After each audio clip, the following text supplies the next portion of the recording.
ஆண்டவராக இயேசு கிறிஸ்து நாமத்தினால கடந்து வந்திருக்கிற உங்களுக்கு இந்த அன்பின் வாழ்த்துக்கள். இந்த 2022 முதல் ஆராதனையில் மகிழ்ச்சியின் ஆராதனையில் நீங்கள் உட்கார்ந்துருக்கிறீங்க. Price God. ஆண்டவர் நமக்கு கொடுத்த வாக்குத்தத்தம் யோபு 37:5 படியாக, நாம் கிரகிக்க கூடாத பெரிய காரியங்களை அவர் செய்கிறார். உங்களால் புரிந்து கொள்ள முடியாத மேன்மையான நன்மைகளை, ஆசீர்வாதங்களை அவர் உங்க வாழ்க்கையில செய்ய போறார். இப்போ நம்ம இருக்கிற சூழ்நிலையில பெரிய காரியம் நடக்குமா என்ற ஒரு கேள்வி நமக்கு இருக்கலாம். அப்படி கேள்வி இருக்குமானால் நான் சொல்லுறேன், இந்த வாக்குத்தத்தம் உங்களுக்கு நிறைவேறும். நம்மளால அண்டர்ஸ்டாண்ட் பண்ண முடியாத காரியங்களை அவர் செய்கிறவராக இருக்கிறார். கடந்த புத்தாண்டுல 3 காரியங்கள் தியானிச்சோம். முதலாவது, அந்த முதல் கட்ட, அதாவது என்ன தலைப்பு என்னன்னு சொல்லுங்க, அடுத்த கட்ட உயர்வு, நெக்ஸ்ட் லெவல். பிரேஸ்லா, அடுத்த கட்ட உயர்வை, நெக்ஸ்ட் லெவலை நீங்கள் எதிர்பார்க்கணும், பேசணும், தியானிக்கணும். இப்போ உங்களுடைய ஒவ்வொரு காரியத்தை குறித்து நான் இன்னைக்கு நம்ம வாக்குத்தத்த ஆராதனையில பேசணும். ரெண்டாவது, அந்த உச்சக்கட்ட அல்லது அந்த அடுத்த கட்ட உயர்வை நீங்கள் பெற்றுக்கொண்டதாக விசுவாசிக்க வேண்டும். மூன்றாவது, அந்த அடுத்த கட்ட உயர்வில், அந்த நெக்ஸ்ட் லெவல்ல வாழ நீங்க என்ன செய்யணும், தீர்மானம் எடுக்க வேண்டும். அப்போ உங்களுடைய லெவல் தேவனுடைய வார்த்தையின்படியாக அமைய வேண்டும். இது நம்ம அந்த நாளில் நம்ம புத்தாண்டு அன்னைக்கு நம்ம நேற்று தியானிச்சோம். இந்த நாளில் நம்ம கர்த்தருடைய வார்த்தைக்கு நேராக கடந்து செல்ல போகிறோம். ஒரு அற்புதமான ஒரு காரியத்தை தியானிக்க போகிறோம். நம்ம வாசித்த இந்த வேத பகுதி பார்த்தீங்கன்னா 44வது அதிகாரத்தில் 25வது வசனம் முதலும் 45வது அதிகாரத்தில் சில காரியங்கள் எல்லாம் நம்ம வாசித்தோம். 28 பாருங்கள். ஏசாயா தீர்க்கதரிசி புத்தகம் 44:28. கோரேசை குறித்து, அவன் என் மேய்ப்பன், அவன் எருசலேமை நோக்கி நீ கட்டப்படு என்றும் தேவாலயத்தை நோக்கி நீ அஸ்திவாரப்படு என்றும் சொல்லி எனக்கு பிரியமானதை எல்லாம் நிறைவேற்றுவான் என்று சொல்லுகிறவர் நான். ஆண்டவர் இங்கு ஒரு ராஜா, பெர்சியா ராஜாவை குறித்து, கோரேஸ் என்ற ஒரு ராஜாவை குறித்து சொல்கிறார். அவனை மேய்ப்பன். இந்த தீர்க்கதரிசனம் நீங்க கொஞ்சம் கவனமா கவனிச்சுட்டுங்க. ஆண்டவர் சொன்னாரு, பொருளாதாரத்துல, ஆசீர்வாதத்துல, குடும்பத்துல, வேலையில உங்களுக்கு உயர்வு வேண்டும் என்றால் முதல் உயர்வு எங்க வைக்கிறார்னா அவருடைய வார்த்தையில. நெக்ஸ்ட் லெவல் அப்படின்னா அவருடைய வார்த்தையை நீங்கள் அதிகமாய் புரிந்து கொள்ள ஆண்டவர் உதவி செய்யும் போது, அவருடைய வார்த்தையை நீங்கள் அதிகமாய் தியானிக்க நீங்கள் தீர்மானம் எடுக்கும் போது, உங்களுடைய எல்லா பொருளாதாரம், குடும்பம், வேலை எல்லாம் உயர்வும் நெக்ஸ்ட் லெவலுக்குள்ள போயிடும். கொஞ்சம் நம்ம ஆழமாய் தியானிக்க போயிடும். இன்னொரு தீர்மானம் விட்டுட்டேன். நீங்கள் புதிய ஏற்பாட்டை ஒரு முறையாவது வாசித்திருக்க வேண்டும் அப்படின்னு தீர்மானம் எடுங்க. இந்த எத்தனை எல்லாம் வாசித்திருப்பீங்கன்னு நினைக்கிறேன். பரவாயில்ல, பழைய ஏற்பாட்டை ஒரு முறையாவது வாசிங்க. இந்த ஆண்டில் நீங்க தீர்மானம் எடுங்க. இப்போ இங்க கோரேஸ் ராஜாவை குறித்து, கோரேஸ் ராஜா பிறக்கிறதுக்கு முன்பாகவே ஏசாயா தீர்க்கதரிசி கோரேஸ் ராஜாவை குறித்து மிகப்பெரிய ஒரு நன்மையான தீர்க்க தரிசனத்தை இங்க எழுதி வச்சிருக்காரு. இந்த கோரேஸ் ராஜா எந்த காலகட்டத்தில் வருகிறார், இந்த கோரேஸ் ராஜா என்ன செய்கிறார் அப்படின்னு பார்ப்போமானால், நம்முடைய இந்த தீர்க்கதரிசனம் ஏசாயா தீர்க்கதரிசி சொல்லும் போது புரிந்து கொள்ள முடியாத காரியத்தை அவர் சொல்லுகிறார். கோரேஸ் என்ற ராஜா வருவான், இந்த சிறைப்பட்டு போன இஸ்ரவேல் ஜனங்களை மீட்பான், தேவாலயத்தை கட்ட அவன் உதவி செய்வான். இப்படிப்பட்ட தீர்க்கதரிசனம் சொல்லும் போது கோரேஸ் ராஜா அந்த பெர்சியா ராஜ்யத்துடைய ராஜாவாக இருக்கவில்லை. இப்போ நம்ம இந்த காலகட்டத்துக்கு நேராக உங்களை அழைத்து செல்ல போறேன். இப்போ நீங்க கவனிக்க போறீங்க. பழைய ஏற்பாட்டில் மொத்தம் எத்தனை புஸ்தகம்? பழைய ஏற்பாடு எத்தனை புஸ்தகம் இருக்குது? அதெல்லாம் தெரிஞ்சுக்கியா? சரி, புதிய ஏற்பாட்டுல 27. மொத்தம் எத்தனை புஸ்தகம் இருக்குது? அப்படிங்களா மாஸ்டர்? Okay, price God. கொஞ்சம் உங்களை எந்த லெவலுக்கு கொண்டு போக, ஃபர்ஸ்ட் எங்க கொண்டு போக போறாருன்னா வார்த்தையின் லெவல்ல உங்களை கொஞ்சம் உயிர்ப்பிக்க போறாரு. Praise God. எல்லாம் முன்னால இடம் இருக்குது, எல்லாம் ஃப்ரீயா உட்காருங்க. கொஞ்சம் இப்போ நான் இப்போ ஒரு கதையா தான் சொல்ல போறேன். நீங்க கவனிச்சுட்டுங்க. உள்ளே வெளியே போக வேண்டாம், உள்ளே உட்காந்துருங்க. எல்லாருமே இந்த லெவல் இருந்தால் தான் அடுத்த லெவலுக்கு நம்ம என்ன செய்ய முடியும், போக முடியும். இப்போ பழைய ஏற்பாடு யார் கொடுக்கப்பட்டிருக்கிறது? பழைய ஏற்பாடு என்றால் பழைய உடன்படிக்கை, புதிய ஏற்பாடு என்றால் புதிய உடன்படிக்கை. Praise the Lord. இப்போ பழைய ஏற்பாடுல ஆதியாகமம் புத்தகம் தான் முதல் புத்தகம். ஆமென் ஆமென். எல்லாரும் பாஸ் ஆயிட்டீங்க. Praise the Lord. ஆதியாகமம் புத்தகம் முதல் புத்தகம். ஆதியாகமத்துல என்னென்னலாம் சொல்லப்பட்டிருக்குன்னா, ஆதாம், நோவா, ஆபிரகாம், ஈசாக்கு, யாக்கோபு, யோசேப்பு, இவ்வளவுதான். இவங்களை பத்தி சொல்லப்பட்டிருக்குன்னா ஆதியாகமம். எதுக்குன்னா இந்த இடத்துக்கு நீங்க வரும்போது நீங்கள் சத்தியத்தை புரிஞ்சாதான் நீங்கள் நன்மையும் ஆசீர்வாதத்தையும் அதிகமாக எதிர்பார்க்க முடியும். அடுத்த யாத்திராம் புஸ்தகம். யோசேப்பு அங்கே கடந்து செல்கிறான். யாக்கோப்பு தலைமையில 70 பேர் அங்கே செய்யறாங்க, போறாங்க. யோசேப்பை அறியாத ராஜா வரும்போது இஸ்ரவேல் ஜனங்கள் 430 ஆண்டு என்ன செய்யறாங்க, அடிமையில இருக்காங்க. மோசே அங்க வருகிறார். மோசே வந்து அவங்களை விடுதலை ஆக்குறார். அவங்களை கொண்டு போய் சீனாய் மலை கிட்ட போய் சேர்க்கிறாரு. அங்க நியாயப்பிரமாணம் கொடுக்கப்படுகிறது. அதுதான் யாத்திராம் புஸ்தகம். Praise the Lord. நம்ம திரும்ப உங்களுக்கு கேட்பேன், கேட்ட உடனே உங்களுக்கு பரிசு உண்டு. ஆதியாகமம் தெரிஞ்சு ஆதியாகமம் யாராரு? யாத்திராம், யோசேப்பு, மோசே, இஸ்ரவேல் ஜனங்கள் விடுதலையாகி போறாங்க. சீனாய் மலை கிட்ட அவங்களுக்கு யாரு கொடுக்கப்பட்டிருக்கு நியாயப்பிரமாணம்?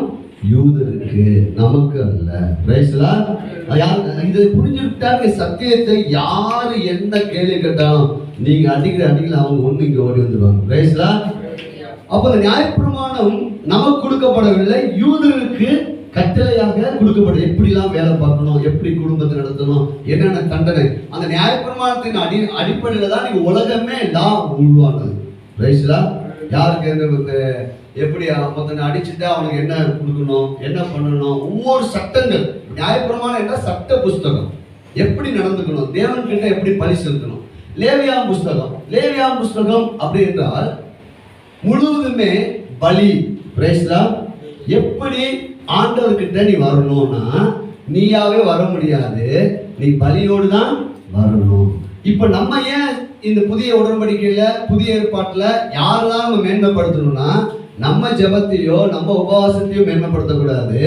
எப்படி இஸ்ரவேல் ஜனங்கள் தேவன்கிட்ட வரும்போது வெறுமையாக அவர் என்ன செய்வதில்லை, வருவதில்லை, பலியோடு என்ன செய்கிறார்கள், வருகிறார்கள். அதே போல நம்ம என்ன பண்ணணும்னா இயேசுவின் ரத்தம், இயேசுவின் காயங்கள், இயேசுவின் மூலமாக வர வேண்டும். Praise the Lord. புரிந்து கொள்ளுங்க. அப்போ லேவியாகமும் அப்படி என்றால் அங்கே சட்டங்கள் இருக்கிறது, அந்த நியாயப்பிரமாணத்துடைய காரியங்கள், பலி. அடுத்து பார்த்தீங்கன்னா என்னாகம புஸ்தகம் அப்படியே நம்பர்ஸ், அதுக்கு பேர் என்னது, நம்பர்ஸ், என்னாகும். அப்படின்னா இந்த இஸ்ரவேல் ஜனங்கள் முதல் சந்ததி உள்ள அந்த வனாந்தரத்துல 40 ஆண்டு என்ன செய்யறாங்க, சுற்றி திரிகிறார்கள். 40 ஆண்டு என்ன பண்றாங்க, சுற்றி திரிகிறார்கள். அந்த 40 ஆண்டு சுற்றி திரியும் போது முதல் தடவை எத்தனை ஜனங்கள் இருக்கிறாங்க என்று பாப்புலேஷன் நீங்க எடுக்கிறாங்க பாருங்க, மக்கள் தொகை, அதெல்லாம் இங்க இருந்து வந்துச்சு. எத்தனை பேர் இருக்காங்க, இத்தனை கோத்திரத்துல எத்தனை பேர் இருக்காங்க, யுத்த வீரர்கள் எத்தனை பேர் இருக்காங்க, ஆண்கள் எத்தனை பேர் இருக்காங்க, அப்படிலாம் அப்பயே. அப்போ அந்த பாப்புலேஷன் திரும்ப என்னாகம புஸ்தகம் முடியும் போதும் அந்த மக்கள் அந்த தொகை கணக்கிடப்பட்டபடினால அந்த புஸ்தகத்துக்கு என்னாகமம், நம்பர்ஸ் அப்படின்னு வந்துச்சு. Praise the Lord. அதுல வந்து இஸ்ரவேல் ஜனங்கள் அந்த வனாந்தரத்துல அவங்க தேவனுக்கு விரோதமாக எழுப்பினாங்க. ஆகையால அந்த 40 ஆண்டு அவங்க வனாந்தரத்துல என்ன செஞ்சுட்டு இருந்தாங்க, சுற்றி திரிந்தார்கள். யார் சுற்றி திரிஞ்ச வனாந்தரத்துல? திருச்சபை அல்ல. Praise the Lord. கிறிஸ்தவ வாழ்க்கையும் அல்ல. புரிஞ்சுட்டீங்களா? வனாந்தரம் என்பது அவங்களுக்கு கொடுக்கப்பட்டது. எதனால கொடுக்கப்பட்டதுன்னா, அவங்க அந்த தேவனுடைய விசுவாசத்துக்குள்ள வரல. காலேப், யோசுவாவை தவிர முதல் தலைமுறை அனைவருமே அந்த வனாந்தரத்துல சுத்தி என்ன செஞ்சாங்க, 40 ஆண்டு மரித்து போய்விட்டார்கள். நல்லா சவுண்ட் கேக்குது. Praise God.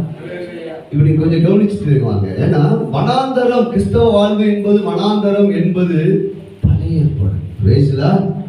ஆண்டவர் சொன்னார், ஜீவன் உண்டாயிருக்கவும் அது பரிபூர்ணப்படவும் வந்தேன். அப்ப அந்த வனாந்தர வாழ்க்கை எதனால வந்துச்சு, கர்த்தர் கொடுக்கல, அவங்களுடைய கீழ்ப்படியாம தான் வந்துச்சு. அதுல 2 முறை 2 தலைவர்கள், காலேப், யோசுவா மாத்திரம் பழைய தலைமுறையில் இருக்கிற 2 பேர் தான் புதிய தலைமுறைக்குள்ள சேர்றாங்க. அடுத்த ஜெனரேஷன் வருது. அதுதான் உபாகம புஸ்தகம். இப்ப இந்த முதல் தலைமுறை 30 லட்சம் மக்கள் கிளம்பினாங்க எகிப்தை விட்டு. ஆனா முதல் தலைமுறை இருக்கிற அத்தனை பேருமே வனாந்தரத்துல மறிச்சு போயிட்டாங்க. எதனாலதான் மறிச்சு போனாங்கன்னா அவங்களால விசுவாசிக்க முடியல. அதுக்கடுத்து பாத்தீங்கன்னா 2வது தலைமுறையில மோசே வந்து, இப்ப இந்த 2வது தலைமுறைக்கு நியாயப்பிரமாணம் என்னன்னே தெரியாது, கற்பனை என்னன்னு தெரியாது.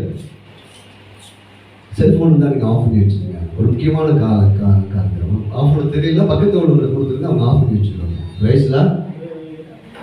கொஞ்சம் கவனிச்சுட்டு வாங்க. இந்த ஆண்டு நீங்க இதை புரிஞ்சுக்கிட்டீங்கன்னா நீங்க வரப்போகிற எல்லா சத்தியங்களையும் புரிந்து ஆசீர்வாதமும் செழிப்பும் வெற்றியும் எனக்குரியது.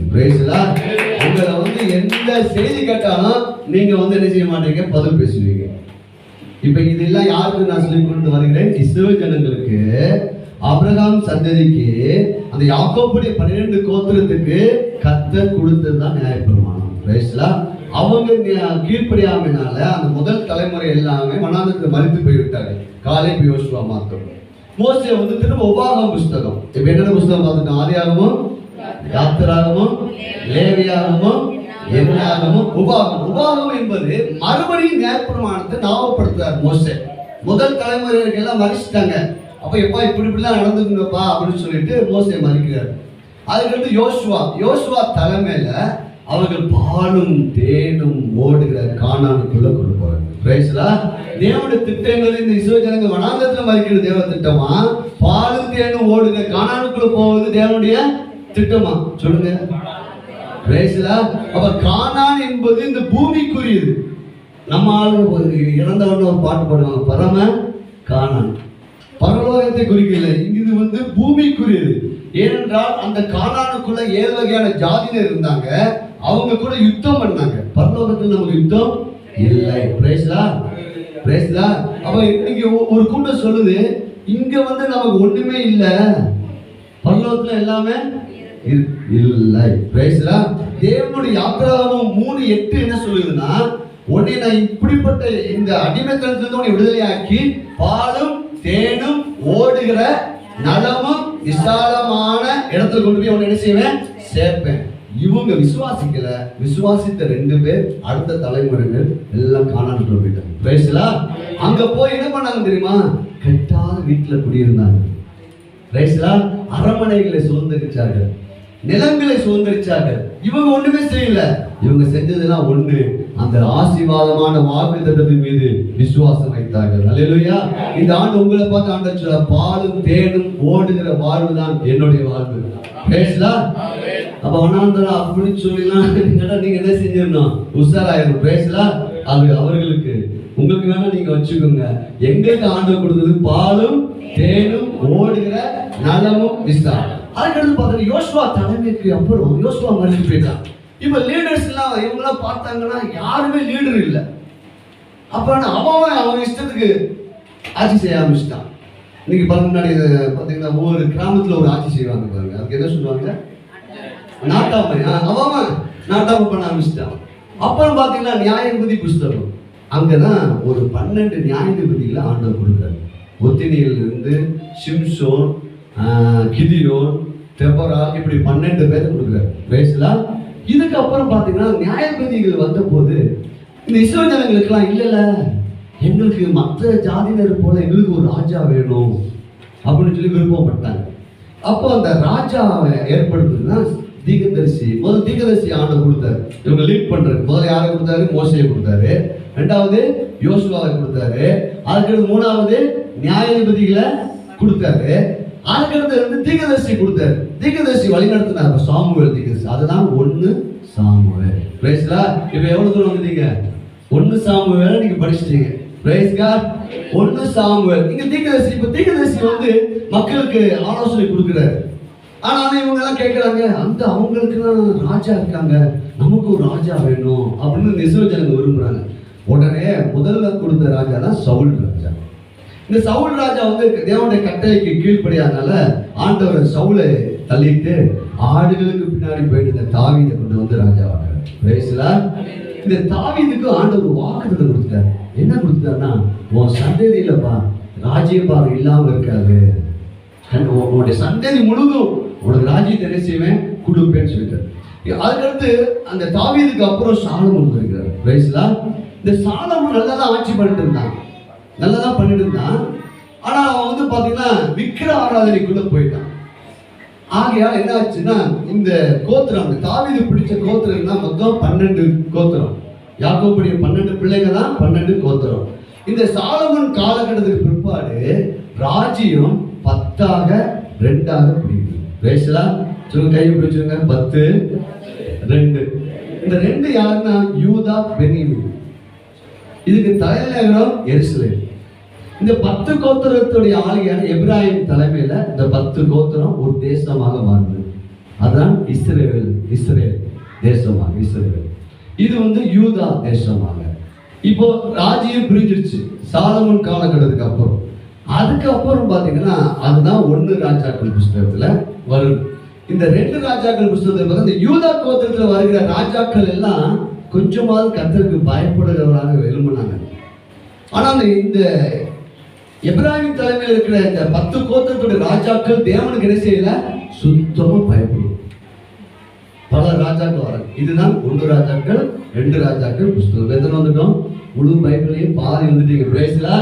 இப்ப இந்த காலகட்டத்துல இவங்க இப்படிலாம் பண்றாங்களே, விக்கிராராதனைக்குள்ள இஸ்ரவேல் ஜனங்கள் போறாங்களே, இது எல்லாவற்றையும் குறித்து யாரை குறித்து தான் பேசிக் கொண்டிருக்குது பழைய ஏற்பாடு? பிரைஸ்லா. இங்கதான் புரிஞ்சுக்கணும் இல்லையா? இதை புரியாம நம்ம மக்கள் இது என்னைய குறித்து செஞ்சுட்டு இருக்குது, பேசிட்டு இருக்குன்னு பேசுறதுனாலதான் அவங்களுக்கு புரியாது. நியாயப்பிரமாணம் வந்து கொல்லும், வார்த்தை உயிர்ப்பிக்கும். பிரைஸ்லா. இப்போ வந்து இந்த 2 கோத்திரம் பாத்தீங்கன்னா அவங்க இஷ்டத்துக்கு இருக்காங்க. உடனே தீர்க்கதரிசி ஆமோஸ் ஆண்டவர் அனுப்புறாரு. போய் அடைப்பா இப்படிலாம் சேட்டை பண்ணாதீங்கப்பா, விக்கிர ஆராதனைக்குள்ள போகாதீங்கப்பா, ஆண்டவர்கிட்ட என்ன செய்யுங்கப்பா, திரும்புங்கப்பா அப்படின்னு சொல்லி கேட்க மாட்டேங்கிறாங்க. உடனே ஏசியா தீர்க்கதரிசி இப்பதான் வருகிறார். அந்த ஏசியா தீர்க்கதரிசி சொல்றாரு இஸ்ரவேல் தேசத்தை பார்த்து, உன்னை அசிரியா என்ற ஒரு ராஜா வந்து என்ன செய்வான், உன்னை வந்து பிடிக்க போறான், நீ உடனே ஆண்டவர்கிட்ட முன்கூட்டி வந்துரு. கேட்கல. திரும்ப ஆண்டவர் இப்பதான் மிக முக்கியமான ஒரு காரியத்தை சொல்ல போறேன். பிரைஸ்லா. இப்ப திரும்ப வந்து ஏசியா தீர்க்கதரிசி வந்து இந்த இஸ்ரவேல் ஜனங்களுக்கு யூதா கோத்திரத்துக்கும் தீர்க்கதரிசி சொல்றாரு, எப்பா அசிரியா வந்து இஸ்ரவேல் தேசத்தை பிடிக்க போறான், அது மட்டும் இல்ல அடுத்து ஒரு பாபிலோன் ராஜாவுக்கு வர போறான், நேபுகாத்நேச்சார். பாபிலோன் என்று ஒரு மிகப்பெரிய ஒரு தேசம் உருவாக போகுது. அந்த தேசத்தின் ராஜா தான் நேபுகாத்நேச்சார். அவன் வந்து ஒன்னையும் பிடிக்க போவான். யூதாவே நீயும் சரியில்லை, ஒன்னையும் வந்து அவன் வந்து பிடிச்சிட்டு போயிடுவான், நீங்களாம் அடிமையா போயிடுவீங்க அப்படி நான் கேட்கல. திரும்ப எரேமியாவை ஆண்டவர் அனுப்புறாரு. எரேமியா வந்து தீர்க்கதரிசனம் சொல்லிக்கிட்டே இருக்கான், எப்பா உங்களை எல்லாம் பிடிச்சிட்டு பாபிலோன் தேசத்துக்குள்ள கொண்டு போயிடுவாங்கப்பா, நீங்க அடிமையாக போறீங்க அப்படின்னு சொல்றா. கேட்கல. இப்போ அந்த பாபிலோன் தேசத்தை குறித்து ஏசியா தீர்க்கதரிசி சொல்லும் போது அப்படிப்பட்ட அந்த தேசம் எப்படி இருந்துச்சுன்னா ஒரு கிராமமா இருந்துச்சு. ஒரு தீர்க்கதரிசனம் நிறைவேறணுமானால் உங்களுக்கு தேவன் கொடுத்த அந்த வாக்குத்தத்தை நிறைவேற தேவன் எதையும் செய்வார். பிரேசலா. இதை இப்ப கவனிச்சுட்டு வாங்க. உங்க நெக்ஸ்ட் லெவலுக்கு கொண்டு போக போறேன். என்ன பாஸ்டர் நிறைய சொல்லிட்டு இருக்கீங்க நீங்க? ஏன்னா உங்க நெக்ஸ்ட் லெவல் கொண்டு போவேன்னு சொல்லிட்டாரு. அல்லேலூயா. கொண்டு போனாதான் அடுத்த லெவலுக்கு நீங்க என்ன செய்ய முடியும், வர முடியும். இப்ப கொஞ்சம் கவனிச்சுட்டே வாங்க. இப்போ அதான் மக்களுக்குள்ள என்னன்னா இஸ்ரவேலுக்குள்ள பாபிலோன் வந்து சின்ன கிராமம், இவன் எப்படி மகா பாபிலோனா மாறுவான்? நீங்க ஹிஸ்டரி படிச்சவங்களுக்கு தெரியும். நீங்க பாபிலோன் இந்த நம்முடைய வேதாமத்துடைய ராஜாக்களும் உலக ஹிஸ்டரியும் கனெக்டிங். பிரைஸ்லா. பாபிலோனுடைய கலாச்சாரம், பாபிலோனுடைய ஐஸ்வர்யம், இவங்க ஏசியா தீர்க்கதரிசி சொல்லும் போது பாபிலோன் என்ற ஒரு கிராமம் தான் அது. அதனால யார் என்ன செய்யல போடா. இப்ப நம்ம சொல்றோமே முதுகுடி என்ற கிராமம் பல ஆண்டுகள் கழிச்சு அமெரிக்காவே மேற்கொள்ள போகுது அப்படி சொன்னா நம்ம யாராவது நம்புவோமா? முதுகுடியில் இருக்கிறவங்க எல்லாம் போய் அமெரிக்காவை போய் என்ன செய்ய போறாங்க, பிடிக்க போறாங்கன்னு சொல்லுவாங்க. நம்ப மாட்டாங்க. அதே போலதாங்க நம்மளால புரிஞ்சுக்க முடியாத பெரிய காரியத்தை நம்ம கூட ஆண்டவர் பேசுவார். அல்லேலூயா. நம்ம செய்யறது ஒண்ணே ஒண்ணு, ஆமென். பிரைஸ்லா. ஆமென். எப்படி ஆண்டவர் உயர்த்த போறாரா? ஆமென். இப்படி ஆஸ்வதிக்க போறாரா? ஆமென். ஒருவேளை இப்ப சூழ்நிலைகள் எல்லாம் புரியாம இருக்கலாம். நடந்தது என்ன தெரியுமா? மகா பாபிலோன் மிகப்பெரிய வல்லரசாக அது மாறிவிட்டது. ஏசியா தீர்க்கதரிசி சொல்லிட்டு அவன் மறிச்சு போயிட்டான். என்ன ஆச்சு தெரியுங்களா? அந்த பாபிலோன் எப்படி இருக்குன்னா 90 அடி கோட்டை சுவர். எத்தனை அடி? 90 அடி. அதோடைய அகலம் வந்து பார்த்தீங்கன்னா 10 ரதங்கள் ஒரே நேரத்தில் இப்படி ஓட விடலாம். அவ்வளோ பெரிய. அதுக்குரிய ராஜா தான் நேபுகாத்நேச்சர். பெரிய கோட்டையை அன்னைக்கெல்லாம் வந்து ராஜ்யபாரம் எப்படின்னா ஒரு ராஜ்யத்தை பிடிச்சிட்டாங்க நினைஞ்சிடுவாங்க, கோட்டையை கட்டிடுவாங்க. யாராலையும் இந்த மகா பாபிலோனை அசைக்கவே முடியாது. அப்படிப்பட்ட ராஜாவா வந்து உட்கார்ந்துட்டாங்க. அந்த நேபுகாத்நேச்சர் மரிச்ச பிற்பாடு அவன் மகன் பெல்சார் அவன் வந்து ஆட்சி பண்றான். இப்போ இங்க இப்போ தரியு என்ற ராஜா இந்த பாபிலோனை எப்படியாவது நான் பிடிக்கணும் அப்படின்னு சொல்லிட்டு படையெடுத்துட்டு வரான். படையெடுத்துட்டு வந்து பார்க்குறான், பெரிய கோட்டை 90 அடி. நான் சொல்றேன், இப்போ இது எத்தனை அடினா 7 அடி தான் இருக்கும். 90 அடி அகலம் வந்து 10 ரதம் செய்யலாம், ஓடலாம். அதுக்கு மேல கோபுரங்கள் மிகப்பெரிய இதுல உட்காந்துருக்கு. இப்போ அந்த தரியு ராஜா வந்து நிக்கிறான். எப்படியாவது இந்த பாபிலோனை என்ன செஞ்சாகணும், பிடிக்கணும். உடனே ஒரு தூது அனுப்புறான் பெர்சியா ராஜ்யத்துக்கு. அந்த பெர்சியா ராஜ்யத்துடைய ராஜா தான் கோரேஸ். கோரேஸ், நீ எனக்கு வந்து உதவி செய்வியான்னு கேட்கிறான். நான் வந்து உதவி செய்யிட்டு கோரேஸ் வரான். இவங்க 2 படையும் சின்ன படை தான். வந்த உடனே பார்க்கறான். பார்த்தா அந்த மிகப்பெரிய அந்த கோட்டை சுவர்ல யூப்ரட்டிஸ் என்ற நதி இதெல்லாம் ஹிஸ்டரியில இருக்குது. அந்த நதி என்ன பண்ணிட்டான்னா அவனுடைய அந்த ராஜ்யத்துக்குள்ள மிக யூப்ரட்டிஸ் அந்த நதி எப்படின்னா இக்கரையில இருந்து நீங்க அக்கறை பார்த்தீங்கன்னா தெரியாது, அந்த அளவுக்கு தண்ணி ஓடும். நீங்க நம்ம காவேரி ஆறை பார்த்தே பிரமிக்கிறோம். அப்புறம் யூப்ரட்டிஸ் இங்க இருந்து பார்த்தா அக்கறை தெரியாது, அப்படி வருடம் முழுவதும் பிரவாகித்து ஓடும். இந்த நதி என்ன பண்ணிட்டான்னா அவனுடைய ராஜ்யத்துக்குள்ள ஒரு பகுதியில உள்ள நுழைஞ்சு அந்த கோட்டை அடுத்த பகுதியில வெளியேறும். அப்படி கட்டிட்டான். நான் சொல்ற கதை புரியுதா? ஆமே ஆமே ஆமே. நல்ல சாப்பாடு இருக்குன்னா நீங்க நிறைய கதை பிரைஸ்ல பாருங்க. உள்ள வந்த இப்போ வந்து நிக்கிறாங்க 2 ராஜா, தரியு ராஜாவும் கோரேஸ் நிக்கிறாங்க. கோரேஸுக்குள்ள ஆண்டவர் ஞானத்தை கொடுக்குறாரு. பிரைஸ்ல அவன் சொல்றான், இந்த நதியை இந்த பக்கம் நான் வெட்டி விடுவோம். ஒரே ஒரு வழி என்னன்னா அந்த நதி போகிற இடத்துல மட்டும்தான் படை என்ன செய்ய முடியும், உள்ள போக முடியும். ஆனா மிகப்பெரிய நதி, அதை வந்து பண்ண முடியும். ஆனா சொல்றான் கோரேஸ், இந்த நதியை நம்ம இப்படி வனாந்தர பக்கமா என்ன செய்ய விடுவோம், பிடிச்சிருக்க திருப்பி விடுவோம்னு சொல்லி என்ன பண்ணிட்டான்னா வந்து அந்த படை வீரர்களுக்கு எல்லாத்தையும் ஒரு கட்டளை கொடுக்குறான். உடனே சொன்னாங்க, எல்லாரும் வெட்டுறாங்க. என்ன நடந்துச்சுன்னா தீர்க்கதரிசனத்தின் வார்த்தை இப்படியாக பாருங்கள். 27 ஏசியா தீர்க்கதரிசன புஸ்தகம் 44:27 வாசிக்கலாம். மைக்கில் வாசிக்க. மிக முக்கியமான ஒரு வசனத்தை நான் சொல்றேன். அதுக்கு முந்தின வசனம் பாருங்க, 26 வாசிங்க.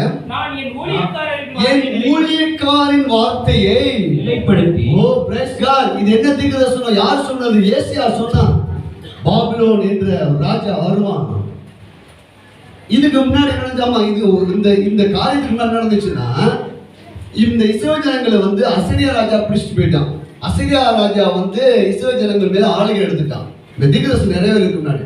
அதுக்கடுத்து இந்த பாபிலோன் ராஜா வந்து படையெடுத்து வந்தான். படையெடுத்து வந்து இப்போ இந்த அசீரியா ராஜா கீழே இஸ்ரவேலுடைய ராஜ்யம் போயிடுச்சு. இந்த பாபிலோன் மகா பெரிய பாபிலோன் நேபுகாத்நேச்சர் வந்து இப்போ இந்த சொல்லிட்டு சொன்னா உங்களுக்கு புரியும், கொஞ்சம் கவனிங்க. இப்போ அந்த பாபிலோன் ராஜ்யம் அந்த நேபுகாத்நேச்சர் படையெடுத்துட்டு வந்து என்ன பண்ணிட்டான்னா இஸ்ரேல் தேசத்தையும் பிடிச்சிட்டான், யூதா தேசத்தையும் பிடிச்சிட்டான். பிரைஸ்ல ஏசியா சொன்னபடியே பிடிச்சிட்டு இவங்க இங்க இருக்கிறவங்க எல்லாத்தையும் அடிமையா அதுல போனவங்க தான் தானியேல், சாத்ராக், மேசாக், ஆபேத்நேகோ, நெகமியா, எஸ்ரா, எசேக்கியேல், எஸ்தர், மொர்தெகாய். இவங்களை பத்தி சொல்றதுதான் எஸ்தர், நெகமியா, எஸ்ரா புஸ்தகம். இவங்க எல்லாத்தையும் அந்த நேபுகாத்நேச்சர் அந்த பெரிய மகா பாபிலோட ராஜா இவங்க எல்லாத்தையும் முக்கியமான ஆட்கள் எல்லாத்தையும் பிடிச்சிட்டு போயிட்டாங்க. எல்லாத்தையும் பிடிச்சு அடிமைனா 70 ஆண்டுங்க. அடிமைனா என்ன செய்வான் தெரியுமா? ஆண்களுக்கும் பெண்களுக்கும் மொட்டை போட்டுருவான். இந்த புருவத்தெல்லாம் நெஞ்சிடுவான். எடுத்துருவாங்க. எவ்வளவு கொடுமை பாருங்க. இவங்க வாக்குத்தத்தத்துடைய சந்ததி. அடிமை, அவங்களுக்கு வீடு கிடையாது. பகல் முழுவதும் வீட்டுல வேலை செய்யணும். அவன் சொல்ற இடத்துல எல்லாம் வேலை செய்யணும். இரவு நேரங்களில காடு மற்றும் மலைப்பகுதியில போய் தங்கணும். எத்தனை ஆண்டு தெரியுமா அந்த வேதனை அனுபவிச்சாங்க இஸ்ரவேல் ஜனங்கள்? 70 ஆண்டுகள் கொட்டுமையா வேலை வாங்கின. அட்டிமை. ஏனென்றால் அவனை மேற்கொள்ள எந்த வல்லரசும் இல்லை. ஆனா தீர்க்கதரிசி ஏசாயா சொன்னா, முதலாவது அசீரியா ராஜா உங்களை பிடிப்பான், ரெண்டாவது நேபுகாத்நேச்சர் பாபிலோன் ராஜ்யம் அவன் பிடிப்பான். ஆனா இன்னொன்னு உங்களுக்கு ஒரு குட் நியூஸ் சொல்றேன், கோரேஸ் என்ற ஒரு ராஜா எழும்புவான், உங்களை விடுதலை ஆக்குவான்னு சொல்லிட்டாரு. கோரேஸ் ராஜா இப்போ உங்களுக்கு அடிமத்துல வந்து உண்மைதான். ஆனா கோரேஸ் என்ற ஒரு ராஜாவை நான் எழுப்புவேன், அவன் உங்களுக்கு விடுதலை கொடுத்து மறுபடியும் இடிந்து போன தேவாலயத்தை கட்டவும் வைப்பான், உங்களுக்கு உதவி செய்வான்னு தீர்க்கதரிசி சொல்லி. இவங்களுக்கு என்ன நம்பிக்கைன்னா, ஃபர்ஸ்ட் நிறைவேறல, ரெண்டாவது நிறைவேறல, இது எப்படி நிறைவேறும்? ஆனால் கடைசி இவங்க அடிமைத்தனத்துக்குள்ள போகும்போது இவங்க ஒரு நற்செய்தி எதிர்பார்க்க ஆரம்பிச்சிட்டாங்க. பிரைஸ்லா, 2 தீர்க்கதரிசி நிறைவேறிச்சு. அப்புறம் எங்களை விடுதலையாக்க ஒரு கோரேஸ் ராஜா என்ன செய்வாரு, வருவாரு என்று அந்த அடிமைத்தனத்துக்குள்ள அவங்க இருக்கும்போது கூட இஸ்ரவேல் ஜனங்களுக்குள்ள ஒரு நம்பிக்கை வந்துருச்சு. இப்படி காலகட்டத்துல தான் இப்ப கோரேஸ் ராஜா மகா பெரிய வல்லரசாக மாறணும். மகா பெரிய வல்லரசா இருக்கிற பாபிலோன் மேல அவன் ஆளுகை எடுக்கணும்.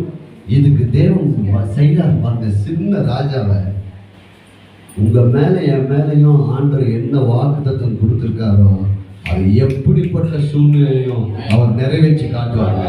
நம்முடைய நம்மளால புரிந்து கொள்ள முடியாத காரியம். இப்போ மகா பாபிலோனுக்கு முன்னாடி நிக்கிறாங்க 2 ராஜாக்கள் நிக்கிறாங்க. தரிவு ராஜா நிக்கிறான், அவன் பெரிய படையோட நிக்கிறான். திடீரென்று இந்த தீர்க்கதரிசனம் நிறைவேறுவதற்காக அழைப்பு வருகிறது கோரேஸ் ராஜாவை நோக்கி. பிரேசிலா, கோரேஸ் ராஜா ஒரு சின்ன தேசம் தான், பெர்சியா ராஜா. அவன் வரான், அவன் பார்க்கிறான், எப்படா அது உள்ள நுழையான்னு பார்க்கிறான். அவனுக்கு ஒரு ஐடியா ஆண்டு கொடுக்குறாரு. பிரேசிலா, இந்த ஆண்டுல உங்களுக்கு நிறைய ஐடியாக்கள் கொடுத்து உங்களுக்கு உயர்த்த போறாங்க. அவன் பார்க்கிறான், இந்த நதியை இந்த பக்கமா வெட்டுன்னு சொல்றான். இது முடியுமா, சாத்தியமா? இல்ல, வெட்டுங்கன்னு சொல்றான். வெட்டுன உடனே நதிகள் திருப்பப்படுகிறது. இப்போது அந்த வார்த்தை பாருங்கள் நிறைவேறுது பாருங்க. 26 நான் என் ஊழியக்காரரின் வார்த்தையை நிலைப்படுத்துவேன்.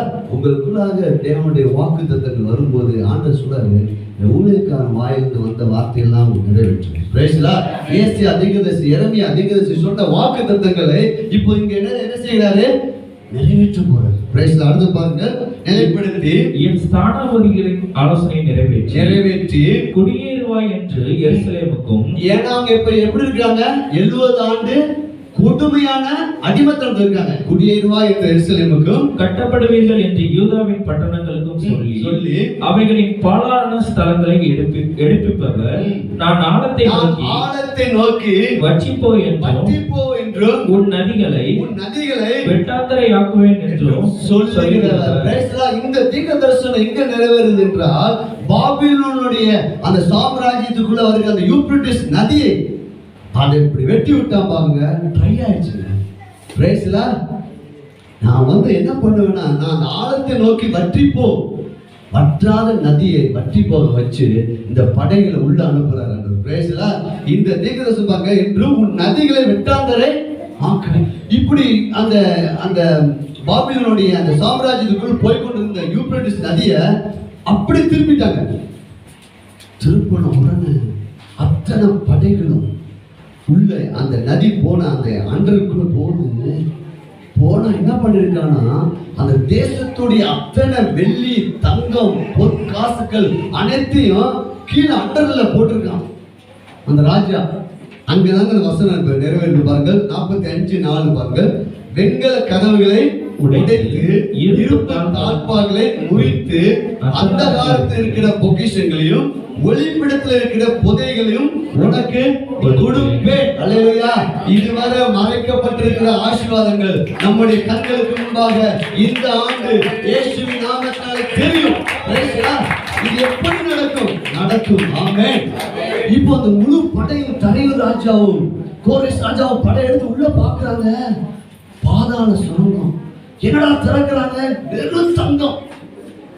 அத்தனை தேசத்தில் கொள்ளடிச்ச தங்கத்தை எல்லாம் இருக்காங்க உள்ள வச்சிருக்காங்க. பேசலாம், நான் விசுவாசிக்கிறேன். இந்த ஆண்டு சொன்னாரு, முதலாவது உங்களை பொருளாதாரத்துல செழிப்பாய் மாற்ற போறார். அந்த காலத்தில் இருக்கிற பொக்கிஷங்களையும் ஒளிப்பிடத்தில் இருக்கிற பொக்கிஷங்களும் என்ன செய்வாராம்? காணும்படி பார்க்கிறாங்க. போய் உள்ள போய் பார்த்து அந்த பெல்சாத்சாரை அடிச்சு கொண்டு தரியு ராஜாவா மாறிட்டார். பிரேசிலா. இப்போ இந்த தரியு ராஜாக்கு ஒரே ஒரு மகள், ஆண் வாரிசு இல்லை. உடனே தரியு ராஜா பார்க்கிறாரு, இந்த கோரேசுக்கு என்னுடைய மகள் என்ன செய்யறேன்? கொடுக்கிறேன். பிரேசிலா. இந்த தரியு ராஜா மறித்த பிற்பாடு முழு சாம்ராஜ்யத்துக்கும் கோரேசை கொண்டு வைக்கிறார்கள். பிரேசிலா. அந்த கோரேசை கொண்டு வந்து வச்ச பிற்பாடு தான் நடக்குது பாருங்க. எஸ்ரா புஸ்தகம் 13 பாருங்க. ஏசாயா தீர்க்கதரிசி புஸ்தகம் 45:13 பார்ப்போம். நான் நீதியின்படி அவனை எழுப்பி அவன் வழிகளெல்லாம் செவைப்படுத்துவேன். அவனை நகரத்தை கட்டி சிறைப்பட்டு போன என்னுடையவைகளை கரையம் இல்லாமலும் பரிதானம் இல்லாமலும் விடுதலையாக்குவான் என்று சேனையின் கர்த்தர் சொல்லுகிறார். இந்த கோரேஸ் ராஜா பிறகுக்கு முன்னாடியே அவனை குறித்து ஒரு ஆசீர்வாதத்தை ஆண்டவர் எழுதி வச்சிட்டார். இப்ப கோரேஸ் ராஜா மிகப்பெரிய சாம்ராஜ்யத்துக்குள்ள, உலகத்துல 2 பகுதி சாம்ராஜ்யம் யார் கைக்கு போயிடுச்சுன்னா, சின்ன ராஜாவா இருந்த கோரேஸ்க்கு மிகப்பெரிய சாம்ராஜ்யம் போயிடுச்சு. எதுக்கு போச்சு தெரியுமா? என் பிள்ளைங்களுக்கு அவன் உதவி செய்ய போறான். என் பிள்ளைங்களை அவன் விடுதலை ஆக்க போறான். இந்த 70 ஆண்டு அடிமைத்தனத்துல இருந்து என் ஜனங்களை மறுபடியும் என்ன செய்வேன்? கொண்டு வருவேன். சொல்லி கூட சேர்த்துவாங்க, என்னை ஆசிரியருக்கு எந்த மனிதனையும் ஆண்டு எழுப்புவார். பாருங்க, எஸ்ரா தீர்க்கதரிசி புஸ்தகம் 1ஆம் அதிகாரம். எஸ்ரா தீர்க்கதரிசி புஸ்தகம் 1ஆம் அதிகாரம். என்ன பண்றான் பாருங்க அந்த கோரேஸ் ராஜா.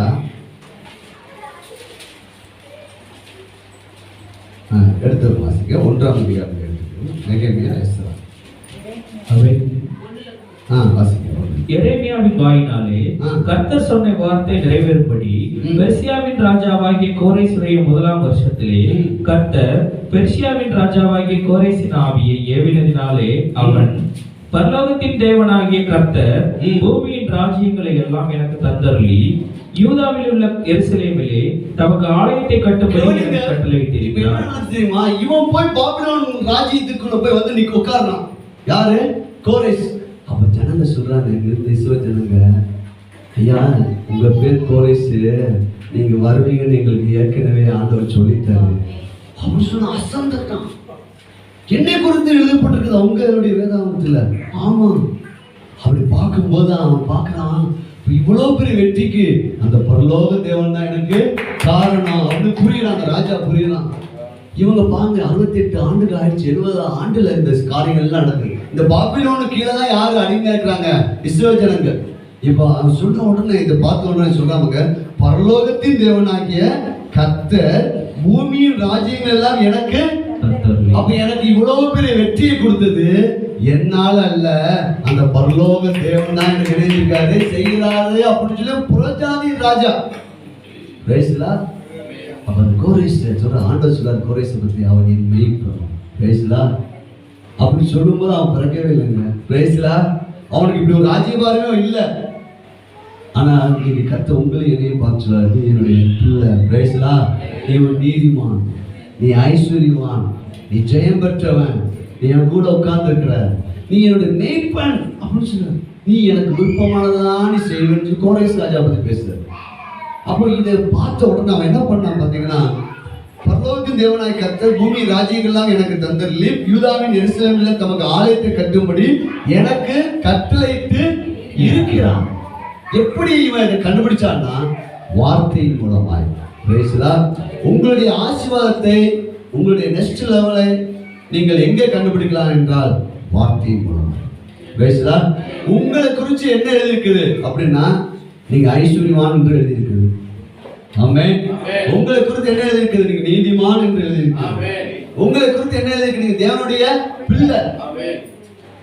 ஆண்டவர் சொல்றாரு, உனக்கு நான் முன்னே போய். ஏசாயா தீர்க்கதரிசி புஸ்தகம் 45ஆவது அதிகாரத்தை எடுத்துக்கொள்ளுங்கள். நான் சொல்லி நான் முடிக்க போறேன். இப்ப நான் உங்களுக்கு அதை விளக்கமாய் சொல்லுகிறேன். ஆண்டவர் உங்களை நெக்ஸ்ட் லெவல் கொண்டு போவாராக. Price God. நீங்கள் தேறினவராய் மாற போகிறீர்கள். Praise God.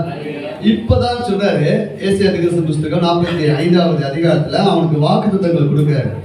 என்ன வாக்குத்தத்தங்கள்னா, கர்த்தராகி நான் அபிஷேகம் பண்ணின கோரேசுக்கு முன்பாக ஜாதிகளை கீழ்ப்படுத்தி கீழ்படுத்திட்டாரா? பெர்சியா ராஜ்யம், பாபிலோன் ராஜ்யம் எல்லாம் இந்த கோரேசுக்கு கீழே வந்துருச்சு. கீழே வரும் என்று ஏற்கனவே எழுதப்பட்டிருக்கு. இப்ப ஆண்டவர் சொல்றார், சர்ப்பங்களையும் தேள்களையும் மிதிக்கவும் சத்துருடைய சகல வல்லமை மேற்கொள்ள உங்களுக்கு என்ன உண்டு? அல்லேலூயா. நீங்க இதை நீங்க எப்படி கோரேசுடைய வாழ்க்கையில அவனுக்கு காரியத்தை நிறைவேற்றுவதற்காக ஆண்டவர் காரியம் செய்வார் என்றால், இன்னைக்கு நம்மளும் இந்த வாக்குத்தத்தங்களை என்ன செய்யணும்? எடுக்கணும். ஜாதிகளை அவனை கீழ்ப்படுத்தி ராஜாக்களின் இடைக்கட்டுகளை அவிழ்க்கும்படி அவனுக்கு முன்பாக வாசல்கள் பூட்டப்படாது. இன்னைக்கு அந்த பாபிலோன் ராஜ்யத்துக்குள்ள போகும்போது பூட்டப்பட்டதெல்லாம் திறக்கப்பட்டுச்சு. இந்த ஆண்டு உங்களை பார்த்து சொல்றாரு, இதுவரை பொருளாதாரத்துல எவ்வளவு கஷ்டப்பட்டீங்களோ நீங்க திறந்த வாசலை கர்த்தர் கட்டளையிடுகிறார்.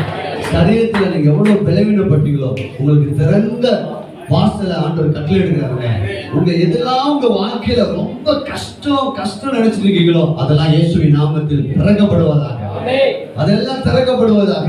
அடுத்த வசனம் சொல்றாரு, நான் உனக்கு முன்னே போய் கோணானவைகளை.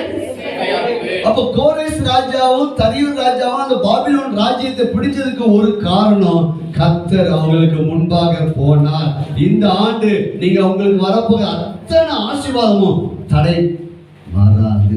ஆமென். சொல்லுங்க, இயேசுவின் நாமத்தினால இந்த ஆண்டு முழுவதும் எனக்கு வர வேண்டிய நன்மைகளும் ஆசீர்வாதமும் தடை பண்ணவே முடியாது. காரணம், எனக்கு முன்பாக ஒருவர் போகிறார். கோணலானவைகளை அவர் சரியாக மாற்றுகிறார். கோரேஸ் ராஜாவுக்கு முன்பாக அவர் கடந்து சென்று அந்த பாபிலோனை பிடிக்க உதவி செஞ்சாங்க.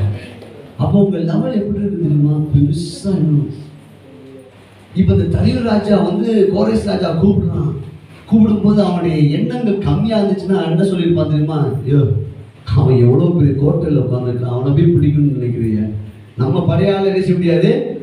ஆனா அவனுக்கு கோரேஸ்குள்ள இல்ல, இந்த ராஜ்யத்தின் மீது நான் ஜெயம் எடுப்பேன். பிரேசலா. சொல்லுங்க, இயேசுவின் நாமத்தினால எவ்வளவு பெரிய ஆசீர்வாதத்தையும் கர்த்தர் எனக்கு கொடுப்பார். பிரேசலா. உங்களுடைய லெவல் மாற்றணும். ஒரு ஜவுளி கடைக்குள்ள போறீங்க, உங்ககிட்ட 1000 ரூபாய் தான் இருக்குது, அந்த ட்ரெஸ் 10,000 ரூபாய் இருக்குன்னு வச்சுக்கோங்க. நீங்க சோர்ந்து போகக்கூடாது, அதை பார்த்து சொல்லணும், வருவேன் திரும்ப. பிரேசலா.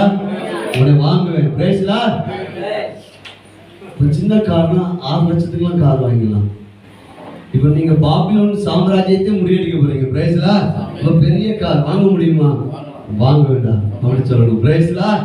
பெரிய காரியங்களை நீங்கள் எண்ணுங்கள், கர்த்தர் பெரிய காரியங்களை செய்வார். நீங்க பெரிய காரியத்தை எண்ணாம உங்களுக்கு கொடுத்தாங்கன்னா நீங்க தாங்க மாட்டீங்க.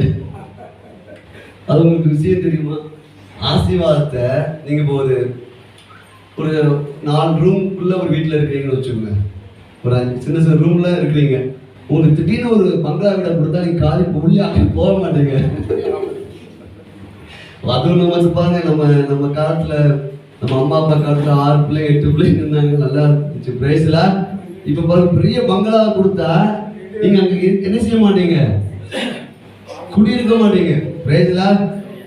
எனக்கு இந்த வருஷம் 3 மாசத்துக்கு முன்னாடி நல்லா பெரிய வீடை கொடுத்துட்டு நான் தான் கேட்டேன், கொடுத்த எனக்கே போர் அடிச்சிருச்சு. பிரைஸ்ல. ஏன்னா அங்க பிரைஸ் அப்பான்னு சொன்னாரு, உனக்கு கொஞ்சமா தான் கொண்டு வர வேண்டி இருக்குது. பிரைஸ்ல. லெவல் பாருங்க. நம்ம இப்ப நான் இப்ப என்ன யோசிச்சுட்டு தெரியுமா? எனக்கு நிறைய வேலைக்காரர்கள் இருப்பாங்க. இல்லையா? பிரைஸ்ல. உங்களுடைய லெவலை நீங்கள் பெரியதாக பார்க்க வேண்டும். பாபிலோன் விழுந்து போவதற்கு எந்த அறிகுறியும் கிடையாது. ஆனா கர்த்தர் சொல்றார், நான் உனக்கு முன்னே போய் பொக்கிஷங்களை கொடுக்க போறேன், நீ வா. பிரைஸ்லா. அதுக்கு அந்த கோரேஸ் ராஜாவுடைய மனநிலை சரியா இருந்துச்சு. இன்னைக்கு படிக்கிற பிள்ளைங்க உங்களுடைய எண்ணங்கள் ரொம்ப டாப்ல இருக்கணும். நான் ஷைன் பண்ணுவேன். அல்லேலூயா.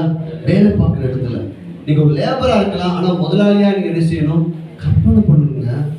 பெரிய லெவலில் நீங்க கற்பனை பண்ணுங்கன்னு ஆண்டவர் சொல்றாரு. பிரைஸ்லா. எதுவா இருந்தாலும் இப்ப அது நமக்கு அந்த லெவலுக்குள்ள போக முடியாதான் பரவாயில்ல, உங்களுடைய லெவல் எப்படி இருக்கு தெரியுமா? பெரியதா இருக்கணும். பிரைஸ்லா. அப்படி இருக்குமானால் கர்த்தர் உங்களுக்கு முன்னே போய் கோணலானவர்களை செவ்வையாக்குவார், தடைகளை எடுத்து போடுவார். பொக்கிஷன் கொடுப்பார். இரண்டாவது பாருங்க, இந்த கோரேஸ் ராஜாவுக்கு இவ்வளவு தங்கமும் வெள்ளியும் சாம்ராஜ்யம் கொடுத்ததுக்கு ஒரே ஒரு காரணம், அவனுக்கு தேவ ராஜ்யத்து மீது, தேவனுடைய பிள்ளைங்க மேல அவன் மேல வச்ச தேவ திட்டம். பிரைஸ்லாம். உங்களுக்கு இப்போ உங்களுக்குன்னு உங்க குடும்பத்தை நடத்துறதுக்குன்னு ஓரளவு பணம் போதும். ஆனா தேவ ராஜ்யம் விரிவடைறதுக்கு பல கோடிகள் தேவை. பிரைஸ்லாம். பல மக்களுடைய கண்ணீர்ல மாற்றுறதுக்கு பல கோடிகள் தேவை. உங்களுடைய எண்ணங்கள் மாத்திரம் ஆண்டவரை அள்ளி கொடுக்கணும். இந்த தேவ ராஜ்யம் உலகம் எங்கும் நீங்க புறப்பட்டு போங்க. பிரைஸ்லாம். இந்த சுவிசேஷத்தை என்ன செய்யுங்க, சொல்லுங்கள். அது சொல்வதற்கு பணம் தேவை. நீங்க பெரிய திட்டத்தோடு நீங்கள் இருப்பீர்கள் என்றால் எதற்காக? தேவனுடைய ராஜ்யத்திற்காக. ஐஸ்வர்யத்தில் ரெண்டு உண்டுங்க. ஒன்று தனக்காக சேர்க்கிற ஐஸ்வர்யம், இரண்டாவது தேவனுக்காக சேர்க்கிற ஐஸ்வர்யம். பிரைஸ்லாம். கர்த்தரின் ஆசீர்வாதம் ஐஸ்வர்யத்தை தரும், அதோட வேதனை செய்ய மாட்டாராம். இந்த கோரேஸ் மேல ஒரு தேவ திட்டம் இருந்துச்சு, அவன் மேல ஒரு அபிஷேகம் இருந்துச்சுங்க. அந்த அபிஷேகம் என்ன தெரியுமா? பிராஸ்பரிட்டி அபிஷேகம். பிரைஸ்லாம். நான் அவன் மேல ஒரு அபிஷேகத்தை வச்சுட்டார். என்ன அபிஷேகம்னா, இப்போ இவன் இந்த பாபிலோன் போய் படையெடுத்து எல்லா ராஜ்யத்திற்கு தங்கத்தையும் வெள்ளியும் கொண்டு வந்து வச்சிருக்கிறான். இவன் போய் நேராக பிடிச்சிட்டு வந்தான். பிரைஸ்லாம். துன்மார்க்கனுடைய ஆஸ்தி இயேசு எழுப்புதல் சபைக்காய் சேர்த்து வைக்கப்பட்டிருக்கிறது. ஆமென். லெகுவாக பிரைஸ்லாம் சின்ன ஐடியால உள்ள போயிட்டான். எல்லாம் எழுந்து நிற்போமா? Glory to Jesus, glory to Jesus. கோணலானவர்களை அவர் செவ்வையாக மாற்றுவார். ஓ ரேபா ஹாஷா லாபா ரேகா லாபா ரேபா லாபா. பெரிய திட்டங்களை நீங்கள் தீர்மானம் எடுக்கணும்னா முதல் காரியம், கர்த்தர் பெரியவர் என்பதை பைபிள் தூக்கி சொல்லுங்க. இதுலதான் அறிய முடியும். பிரைஸ்லாம். பைபிள் தூக்கிங்க, எல்லாரும் பிடிச்சுங்க. ஆண்டவரே இதை இன்னும் எனக்கு கற்றுத்தாங்க ஆண்டவரே. இதுதான் என்னுடைய எண்ணங்களை டாப்பு கொண்டு போகும். பிரைஸ்லாம். எத்தனை பேருக்கு ரொம்ப உயர்வான எண்ணங்கள் இருக்குது? பிரைஸ்லாம். அல்லேலூயா. கர்த்தர் ஆசீர்வதிப்பார்.